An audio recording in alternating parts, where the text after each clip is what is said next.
It's time for the best coverage of the top stories in sports. The Sports Wrap with Jason Page starts now. Yes, it does on a Tuesday. Thank you, Chad Erickson. Lots to do over the next 60 minutes. Tino Pattigno will be here. Talk about what Joey Logano accomplished this weekend. NASCAR playoff champion. Season-ending champion for the third time. Only 10 drivers have done it. Get some thoughts with Tino on that. Damon Bruce, host of Damon Bruce Plus, former sports radio host in the Bay Area. Get some thoughts with him on the 49ers. Are they the team to beat still in the NFC West? We'll get his thoughts on that. The Cardinals might have something to say about that. He might have something to say about the Cardinals. So you're going to have to watch and find out. Something to consider, Todd Golden, silence not so golden. We'll get into that coming up a little later on as well. And the worst Wheel of Fortune contestant you have ever seen in your life, that is in odds and ends. But Sam Yarnell is here on this Tuesday. First of all, congratulations. You did pretty well last night on the card. I saw you up a couple of units. Did a nice job there. So congratulations. And congratulations to those of you following on Substack, because if you did, you're making money. If you're not following us on Substack, SportsWrap Substack, just go there and subscribe. It's free. Sam's basically giving away free money. Just want to say that. That's true. And I mean, even if you're just watching this show, because our mega mortal unit play of the night was Tua to throw a pick at -120. We said it yesterday on the show. We gave it out on the Substack as well. We gave it out on Twitter. We gave it out on Pickett. We gave it out everywhere. And we cashed by the end of the first quarter. It was so obvious Tua was going to throw a pick in that game. I mean, you saw it coming from a mile away. I don't know why the books are still letting me bet interceptions, because truly it's been just a cash cow for me all season long. All right, so the Dolphins win. We thought this was an opportunity here for the Rams to essentially take the NFC West under their control and sort of control their own destiny, potentially to win this division. And we found out last night, like a lot of teams, they're just kind of mid. And the Dolphins get a win, keep their fledgling season alive as far as any outside playoff hopes, as one of these 6-loss teams that I want to talk about a little later on when we get to NFL leftovers. But Miami finds a way on the road to get a win, Sam. They do, Jason, and I had a lot of questions to myself after this game about something that you and I talk about on the show frequently, and how you'll say that there are never bad wins and there are never good losses. Yep. Right? And, you know, this game is kind of an example of that, as unfortunate as it is. Like, that was a bad loss for the Rams. That was a game that they easily could have had. I don't know. This also, I think I kind of realized this in the middle of the second quarter. Okay. This felt like a season's over bowl. Like it felt like both of these teams, their seasons are both over. They're kind of both not really playing for anything. The Rams, with this new renaissance of the Cardinals, have kind of realized there's going to be one NFC West team in the playoffs, and we're like the third best shot at that, even if we win this game. Listen, it's depressing that we've gotten to this point of the season, and this is where both of these two teams are. But it felt like the reality last night. It felt like both of these teams were two teams that were destined to retool, as the new phrase is in the NFL. Sam, I'm going to stop you. And I know I want to get into it a little later in leftover, so I'm not going to go too deep into it. There's going to be a 6-loss team, a team that is either 4-6 or 3-6 right now, that is going to make the playoffs in the AFC. There's going to be one. And you've got, let's see, 1, 2, 3. You've got 3 teams right now with 6 losses. One of them's going to make the playoffs. And the Dolphins are one of those 6-loss teams. We'll break it down a little bit more in leftovers coming up in about 15 minutes or so. So I don't want to spoil it too much for our amazing viewers. All right, talk about Shane Waldron, because the Bears have made a change. We woke up to this on Tuesday morning, firing their offensive coordinator, Shane Waldron. And boy, nothing says we want our, once in a generational or 2 or 3 generational quarterback, if you're talking about the Bears, because it's been 100 years since you had anybody worthwhile. But hey, let's sabotage this situation. Let's fire our offensive coordinator. Let's bring in all this turmoil into our organization and scar this rookie quarterback in Caleb Williams. Way to go, Chicago. It's funny to me that the Bears, amidst all of this uprise that has come in the last 3 weeks, it seems, leading to Shane Waldron's firing. Yeah, they've still got a better record than the Miami Dolphins and the Los Angeles Rams. Hilarious.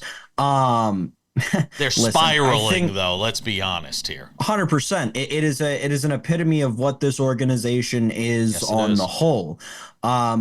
The most interesting thing to me about all this is this situation, this circumstance with Caleb Williams is finally putting to rest the whole Mahomes theory that the Bears fans relied upon for so long. Obviously, the Bears passing up on Mahomes, selecting Mitch Trubisky, and then Patrick Mahomes going on and winning MVP, winning multiple Super Bowls, so on and so forth. It kind of proves to you that even if the Bears drafted Mahomes and the Chiefs drafted Trubisky, it's not so much about the quarterback as much as it is the situation that you put the quarterback into. Now, that's not to say that Patrick Mahomes would completely be a bust in Chicago, although I think he probably would be. But we got to stop. We got to stop putting all this pressure on these early round quarterbacks when they're thrown into just the worst situations imaginable. I was waiting for the ... after we have to stop putting pressure on our quarterbacks when they're rookies. No. Because there's a lot of guys that have been successful. Needs to be pressure. Right. Bo Nix. I thought the pressure on Bo Nix this year was 100% warranted. Yes. Listen, you're going into a situation with a guy who's proven himself in the league and also who is coaching for his job. There has got to be pressure on you. Look. But when you throw him into a Matt Eberflus-led situation, Jason, you're asking for failure. Go and get a head coach. If you're going to do a reset on the organization and fire and trade away Justin Fields, then fire Matt Eberflus and bring in a coach that is built for building a quarterback. And they didn't do that. And now you're going to have to kind of reset after this year. You're going to have to go get a new head coach, somebody that is meant to sort of build up a quarterback. And you've set your quarterback back 1 year. It's a wasted year for Caleb Williams. There's no question about it. We'll do more NFL with Sam coming up in a little bit in Weekend Leftovers. Damon Bruce is next. Welcome back to this Tuesday edition of the show. So, some good news for the 49ers on Monday night. The Rams lost. If the Rams had won that game, they basically would have controlled their own destiny in the NFC West. But as it stands now, I like the Niners' chances, as I was saying to Sammy Arnell. Let's bring in our friend Damon Bruce. Damon Bruce Plus, YouTube. Catch his show there.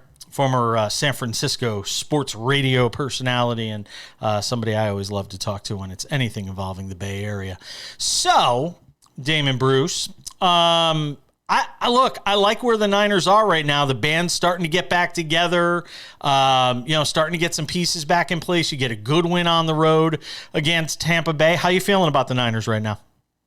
I tell you, we've been watching closely for 9 weeks. I'm still not quite sure what I'm looking at. There's an awful lot about this football team that is consistent in some ways, that is dependable, and you need to be consistent and dependable in some ways. They crank out a bunch of yardage. I mean, they're great in between the 20s. It's red zone that has slowed them down.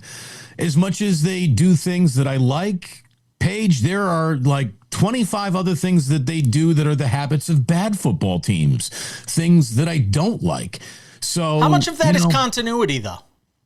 It sure is. It sure is. You know, the hallmark of the 2024 49ers is pretty good offense, kind of a meh defense, and special teams that will leave you pulling your hair out each and every week. And sure enough, that's what happened down in Tampa. You know, all the missed field goals, a muffed punt on a return. This is just, you know, standard operating procedure of the 2024 San Francisco 49ers. They have a top 5 offense, DVOA. They have a top 5 defense, DVOA. They are 30th in special teams, DVOA. They've just been dreadful. And it's like they're going out of their way to not even improve in that category. So, look, good teams win on special teams all the time. It explains why the Pittsburgh Steelers have such a good record, I think. It explains why the Kansas City Chiefs remain undefeated. You know, they made a big special teams play when they needed to against Denver. The 49ers have a massive weak spot, a massive blind spot in any sort of we're here to win it all type of formula and equation. But you are right. Christian McCaffrey has entered the chat. Dre Greenlaw, probably going to see him around the holidays. He is a force multiplier on defense. And you would think the gelling, the coming together that we've been talking about since week 1 will, you know, either happen now at this point in the season or not at all. So the next 3 weeks are crucial. They've got a must handle their business game, division game against Seattle. And then they've got 2 on the road at Buffalo, at Green Bay. It's a must win followed by a must split 2-game road trip. So they do that, then we can come back on the show 3-4 weeks from now, Jason, and tell you what they really are. But right now, the jury, it's still out. It really is. We kind of got a feeling, I think, after tonight for what the Rams are. They're sort of mid. What do you make of Arizona as far as a real threat to win that division right now? That is the threat. And listen, you know, I kill Kyler Murray all the time. But, man, Kyler Murray's playing some we talk about all these quarterbacks. Kyler Murray's playing some really good football. It's easy to make fun of a quarterback until they start to figure it out, right? Yeah. And it looks like he is really started to figure it out. And the playing Call of Duty jokes that we had just a year ago have gone by the wayside. Look, put more talent around a talented guy and a coach who knows what he's doing, and football starts to happen. And that's what's happening in Arizona. I do think they are the threat to win the West more than the Rams, more than the Seahawks. I still think the 49ers are the best team, but if there's the team that's approaching quickly in their rearview mirror, it is the Arizona Cardinals, and that is the last game of the year for the 49ers. While other playoff teams are looking to, kick up their boots and try to, cruise in the last couple weeks of the regular season, and this might be a help for the 49ers who played Detroit second to last game of the year. Detroit might not even need that game, which would be a boon to the Niners' chances of winning that.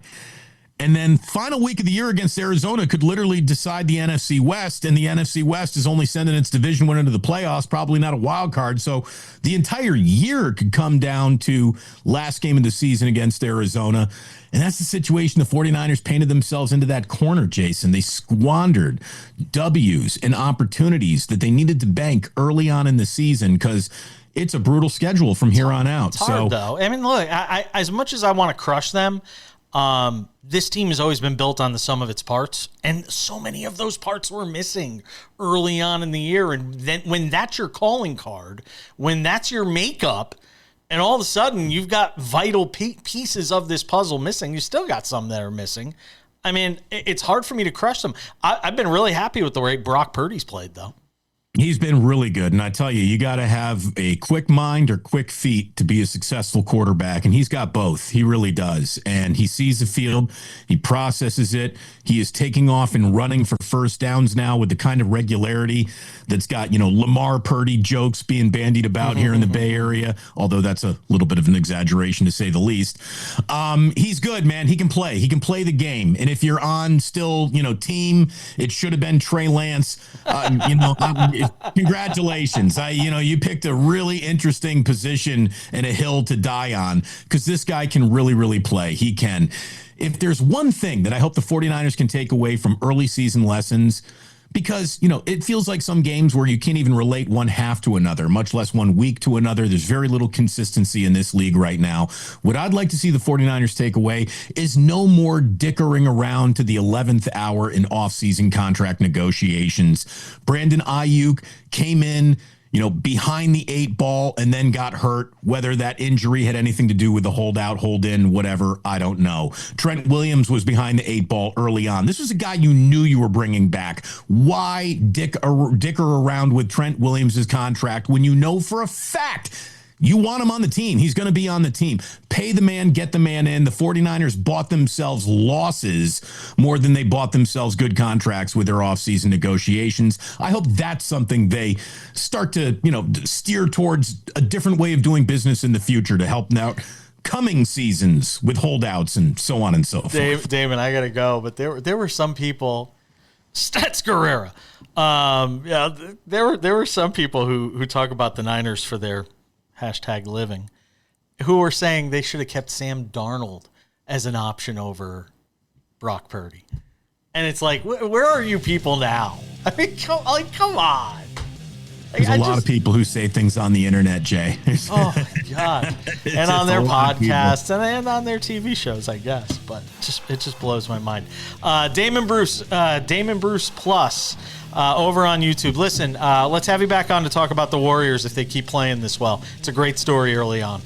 13 deep, Paige. Let's do it. I'll see you later, Damon. Take care.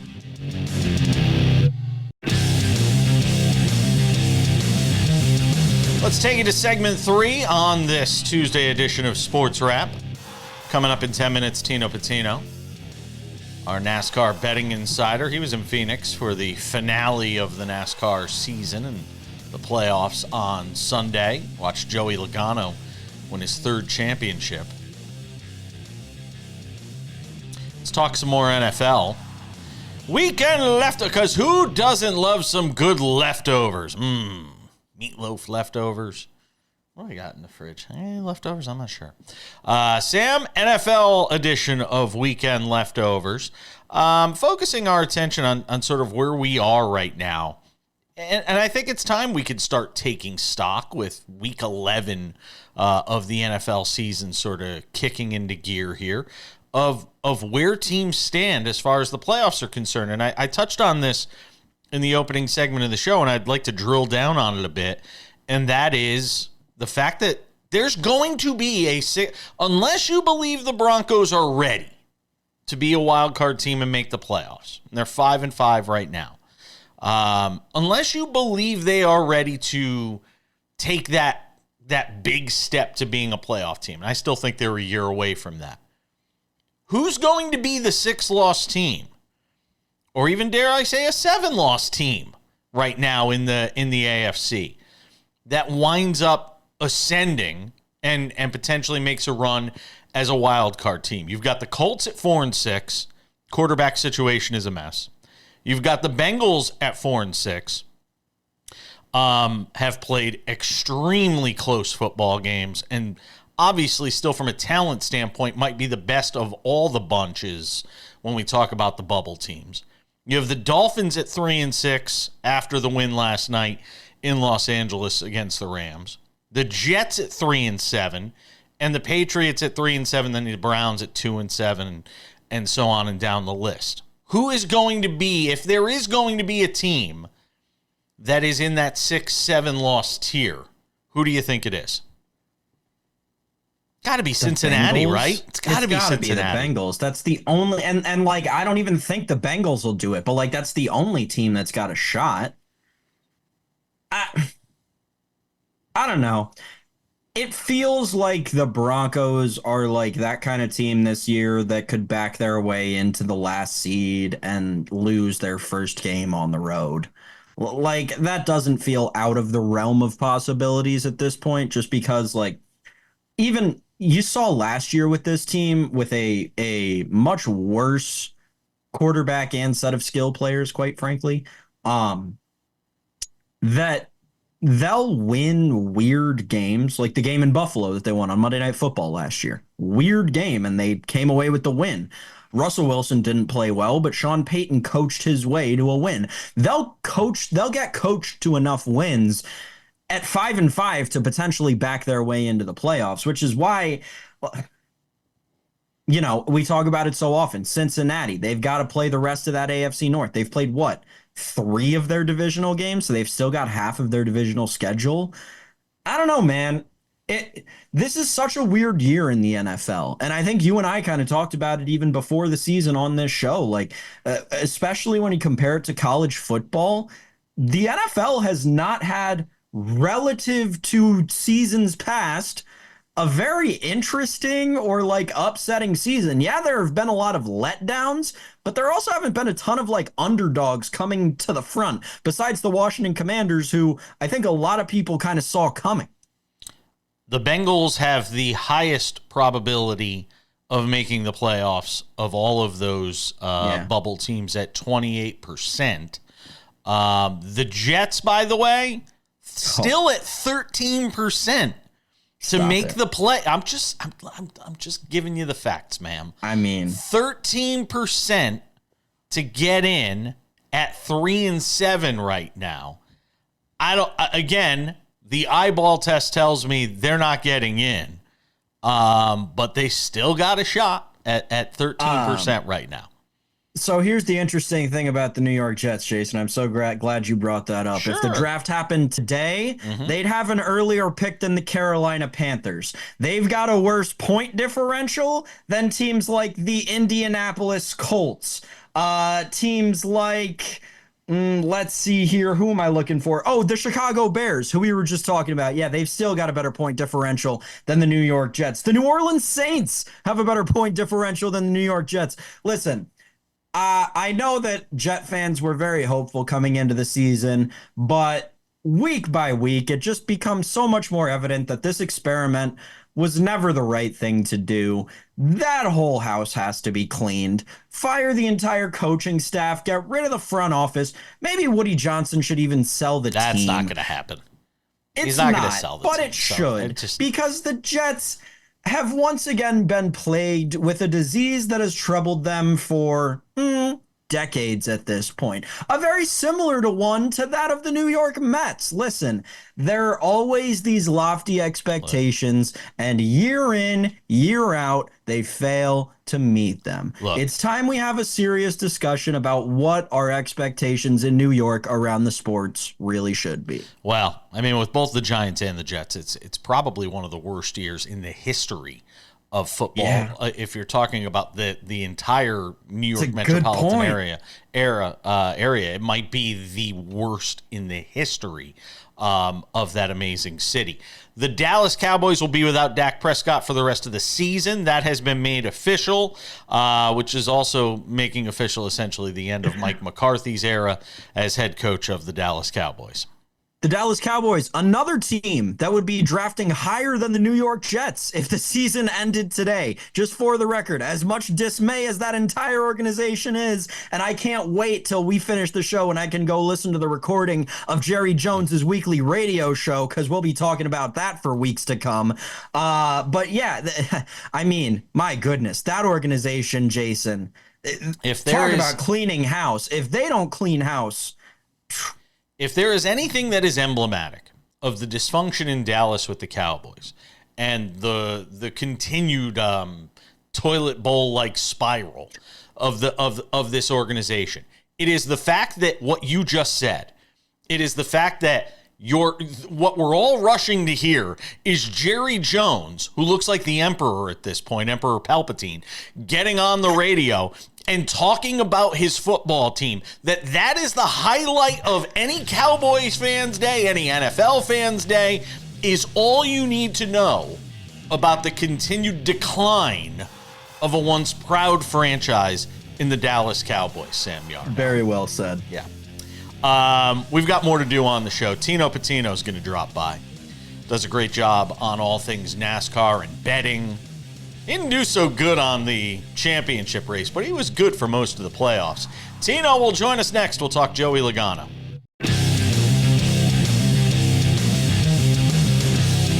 This Tuesday edition of Sports Wrap forges on. Something to consider coming up in 10 minutes. Silence is not golden. Explain what we're talking about there in 10 minutes. Hey, look, it's Tino Pattigno, and it's not Friday. There he is from Los Angeles, hanging out with us. After going to the NASCAR race, boy, you've had a hell of a weekend. You got to go see the NASCAR playoff finale in Phoenix on Sunday, and then you went to Monday Night Football and watched the Rams get spanked by the Dolphins on Monday. By the way, are you a fan of either the Dolphins or the Rams? Yeah, I can say I'm a Dolphins fan. My buddy who took me out brought me to the game, diehard Dolphins fan. So I was rooting for them, and they got it done. That was nice to see. All right, I'm just making sure because I was trying to figure out what's the link between Tino, who lives on Long Island, and the Dolphins. I was kind of confused on that. All right, what I am not confused about is the fact that Joey Logano has entered a portal of greatness here. When we talk about guys that have won 3 NASCAR season-ending championships, and Joey Logano now is one of just 10 drivers to accomplish that with his win in Phoenix on Sunday. Give me your thoughts. You were there. Yeah, I first want to start off with just talk about that championship race. That was one of the best championship races that I've seen in my entire NASCAR Cup Series career here and covering the sport, because we had passes all throughout the field. Not only did drivers execute and dominate the race who weren't in the championship 4, but it led to some great battles of just racing in general. And after what we saw at Martinsville, which was a potential, controversial finish and everything like that, maybe rule changes coming to the manufacturers when it comes to race manipulation and everything like that. This was really refreshing to see, just good, hard racing throughout the entire thing with all the drivers in the field, not just the guys that were in the championship 4. We had Joey Logano leading laps, Ryan Blaney as well. Those 2 drivers looked to be the 2 to beat, the 2 Team Penske drivers, as it came down to those 2 at the end as well. But ultimately, I feel like it was a good culmination of what this entire season was about. Great racing action and a good storyline to end it as well. From a strategic standpoint, what allowed Logano to ultimately win this thing? Honestly, it wasn't anything necessarily that they did strategy-wise. It was just the fact that at the end of the race, with 56 laps to go, Joey Logano got a better restart than Ryan Blaney. And I guess one strategy you can say that he used to prevent Blaney from catching up or passing him at the end was a defensive line.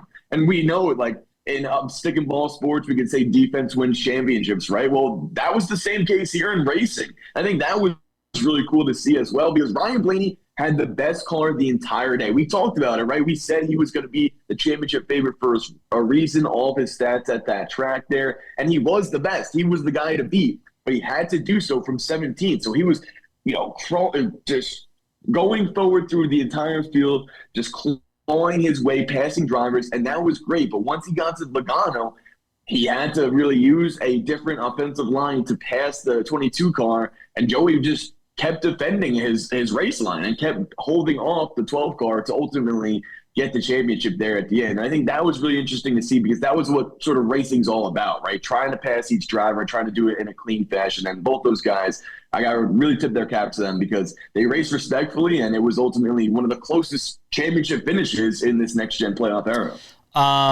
After the race, Joey Logano talked about Team Penske and Roger Penske, and really gave his kudos to the fact that Penske really gives them everything. I mean, he is the owner that says, look, I will throw it, no money, no obstacle. And Logano even made it a point to say, it's not about the money. It's about championships. This team is about winning. If there were something you can compare for people that don't necessarily watch NASCAR in terms of the type of owner that Penske is and what allows him to have this level of consistent winning, is there something you can compare it to in team sports? Because these are teams ultimately. Logano and Blaney are teammates. Give me something to compare it to.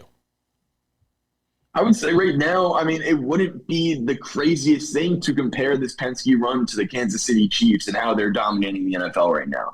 I think the biggest way I can sort of put it in perspective is the fact that Joey Logano entering this NASCAR playoffs this season was around 14th in points, had a 17.6 average finish.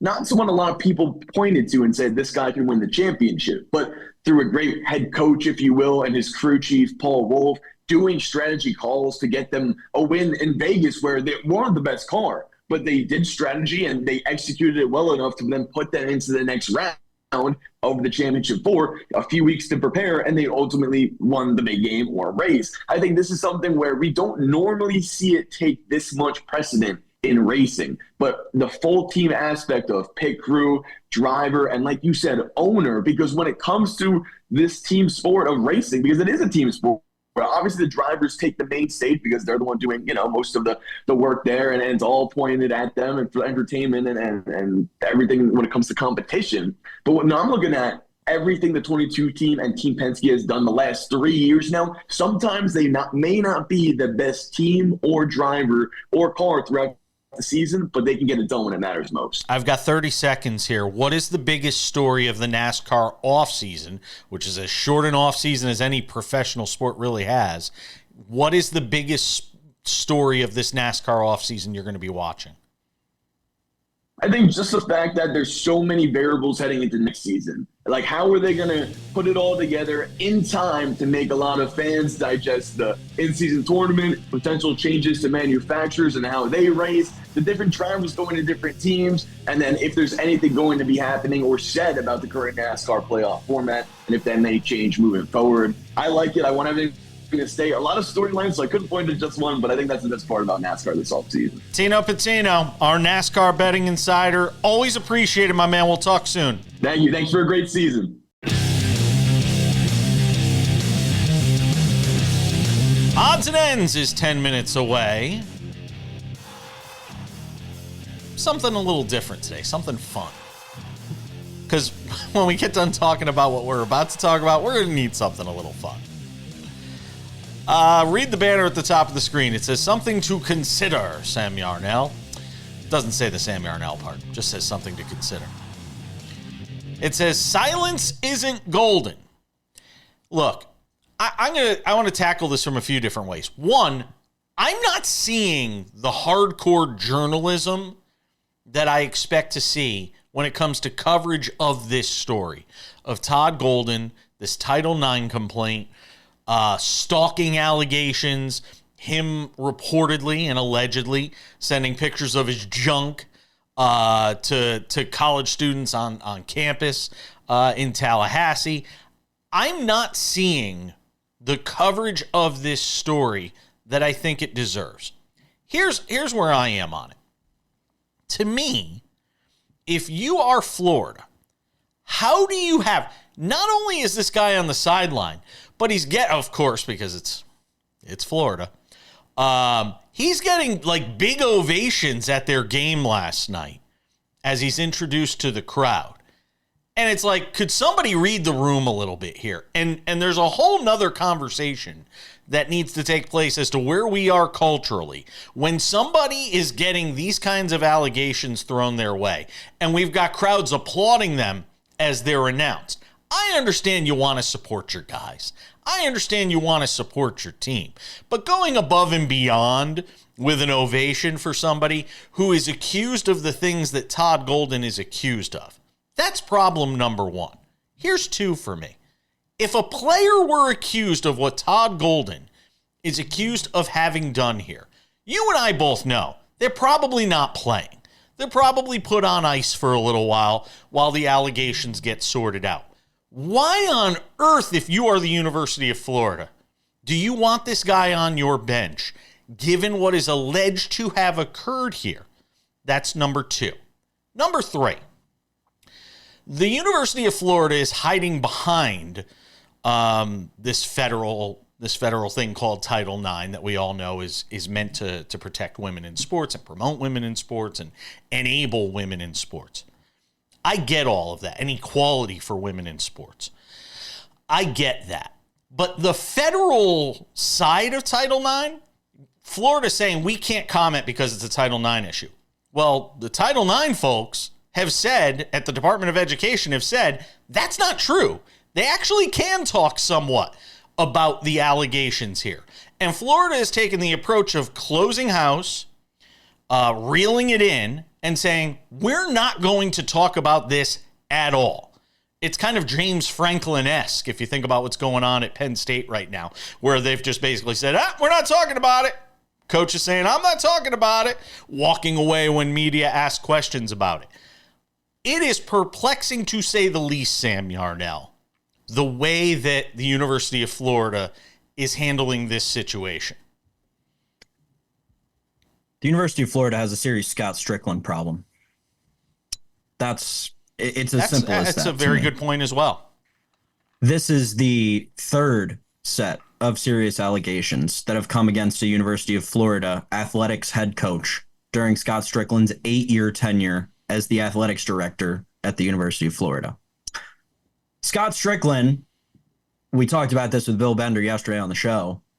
Last week, when I'm sure, I am 100% positive, knowing how journalism works, having gone to school for 4 years studying how to do hard news, I am 100% sure that last week, when Scott Strickland put out that stupid statement about Billy Napier, one of the worst head coaches in Florida football history, retaining his job for another season, Scott Strickland had full knowledge that this story was at the very least in the works. At the very least.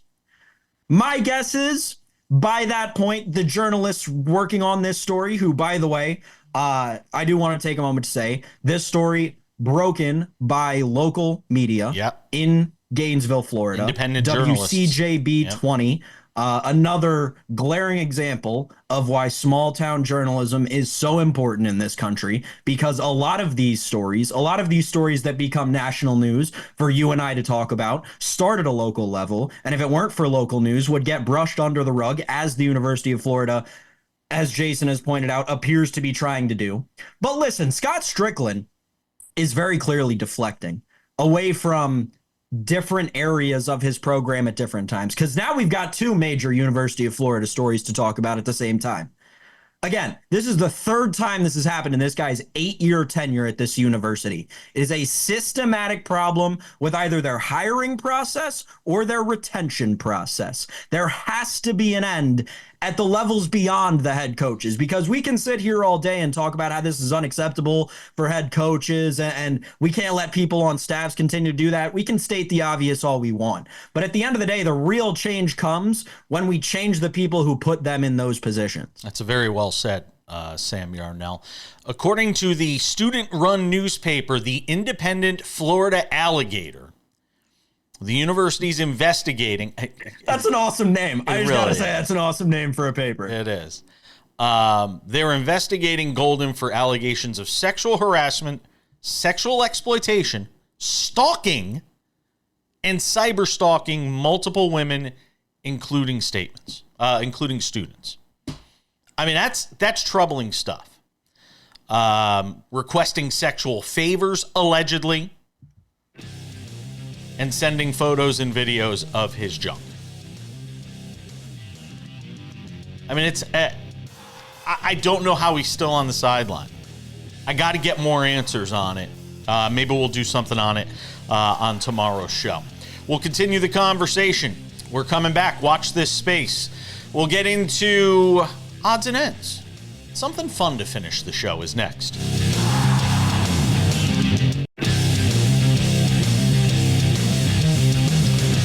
All right, just about time to put the wraps on this baby for a Tuesday. Tomorrow is Wednesday, and it's a wild card Wednesday. Sam Yarnell is off on Wednesdays. We're going to have some fun. I can tell you that. A lot to do on a Wednesday edition of the show. Kurt Heelan will be here. Pro Basketball Talk at NBCSports.com in his usual weekly spot. Get some thoughts with him. But in the meantime, time for some odds and ends. Odds and ends, Sam Yarnell. Jeremy Roenick gets the call. He is headed to the Hockey Hall of Fame. And I am shocked. It's been 16 years since he played his last game in the league, and he's just getting into the Hall of Fame? Like, how is that possible? I think Hall of Famers, I would have thought Jeremy Roenick was already in. I don't really know. So it's interesting. The Hockey Hall of Fame is one that I've never actually like looked Delved into the into. metrics on Yeah. how easy or hard it is to get in. Like, I don't know. Jeremy Roenick, basically a point per game player for 1,300 games in the NHL. Yep. Feels like kind of a slam dunk Hall of Famer. But yeah, like you said, and again, and this is me being a hockey novice, I'll be the first to admit it, but it feels like, right, typical wait time 5 years to get into the Hall of Fame. Another 9 before he did. I don't know. 3 years. Weird. But yeah. He had a 3 year. Well, no. I'm saying he had a 4-year run in Chicago, 90 through 94. 94 points, 103, 107, 107. And this is a guy that was, an enforcer as well.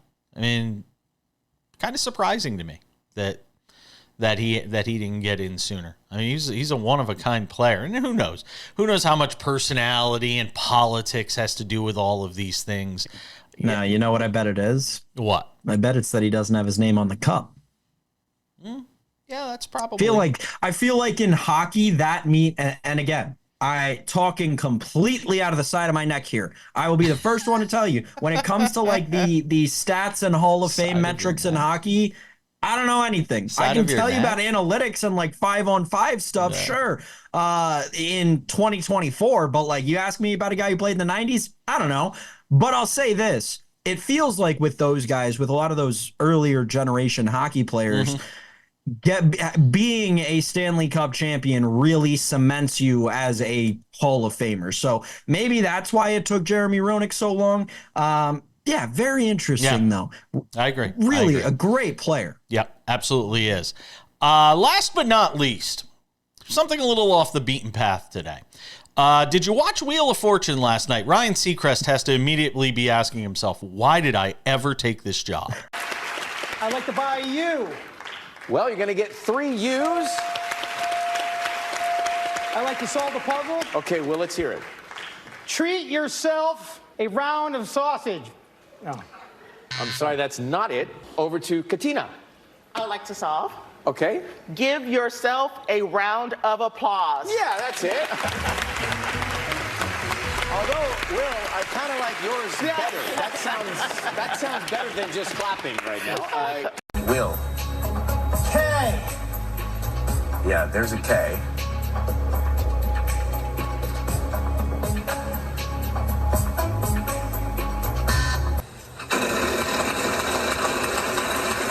Oh, this looks like good news, Will. $3,500. T. Well, there are 4 T's. And all of a sudden, you've got $14,000. Will, what would you like to do? He's going to risk the spin. Okay.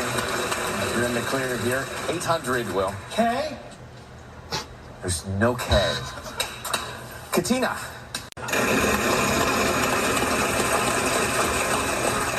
$650. K. No K.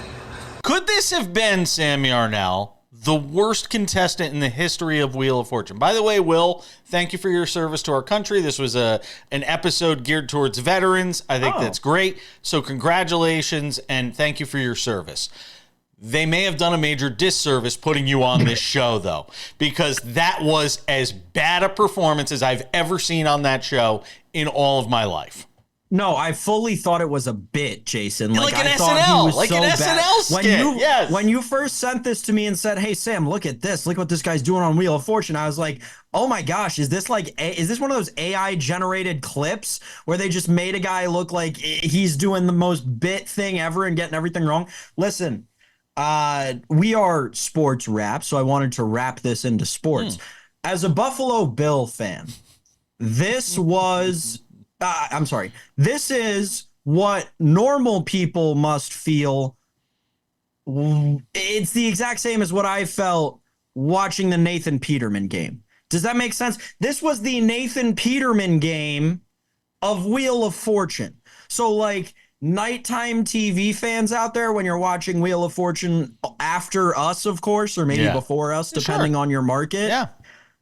I understand it now. I've been there. Nathan Peterman put me there one time. I got a friend, Pat Hackett is his name. We played Little League Baseball together, grew up in the same town. His mom's a sweetheart. He was on Wheel of Fortune. He's like a professional game show contestant, made tons of money. I texted him this morning, and all he could type back was LOL because he knew exactly what I was messaging him on. Thank you to Tino Pattigno. Thank you to Damon Bruce. Thank you to you, Sam Yarnell. We're back here on Wednesday for more Sports Wrap. See you then.